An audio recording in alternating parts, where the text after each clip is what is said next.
Hello and happy Tuesday, my young grammarians. Now, if you're watching this after science, Hazel was on the bed, but she's decided to get off because she wanted a little dog food. So, rats.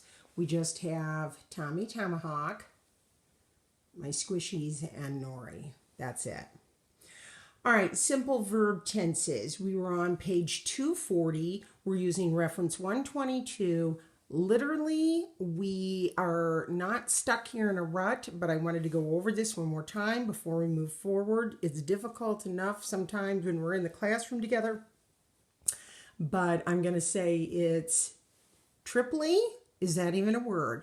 But triply difficult when that means 3 times as difficult when we're out of the class and we're all having to work on this on our own. Okay? We're talking about present tense, happening now. Simple past tense, happened way back when, or just even a second ago. And future tense. Remember, with our future tense, the 2 key words that we can kind of tell apart on is will and shall. Okay, those are kind of our 2 bing, bing, bing words that kind of tell us what's going on. Okay, and if we need help, well, reference 122 is our friend on this. Now, we're on page 240. Oh, you can see Hazel's coming in. That's her special bed, by the way, so you guys got to see Hazel in action. It's a little snuggly bed. See? There we go. Okay. So we're on page 122 right here, and we were on page reference 122, and we're on page 240 is what we're working on. Okay, I've got the shadow of my hand right here. I'm trying to hold the iPad and everything. All right, I wanted to go through just a couple of with you before we're moving on. You were only supposed to do 1 through 10 last night, past, present, and future tenses, and the directions were as follows. Write present, past, or future to identify the tense of each underlined verb. Well, let's look at number 1, shall we?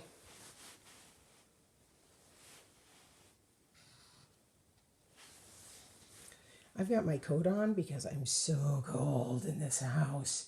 All right, number 1, winds in a tornado whirl with great power. So we've got the word whirl.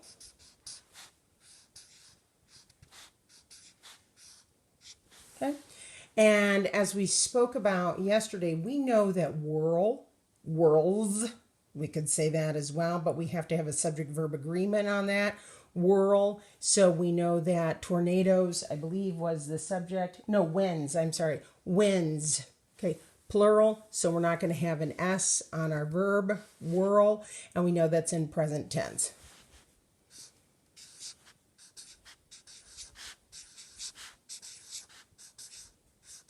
Okay.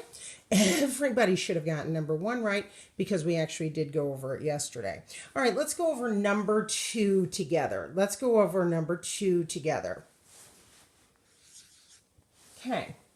On number 2, many tornadoes formed in the Midwest last year. Okay, our verb is, see, they've already underlined it for us. This is the great part of this exercise. So they've given us the verb. And I'm just going to box that ed. Why? Well, that's giving you a little hint on there. Formed. Okay? I hope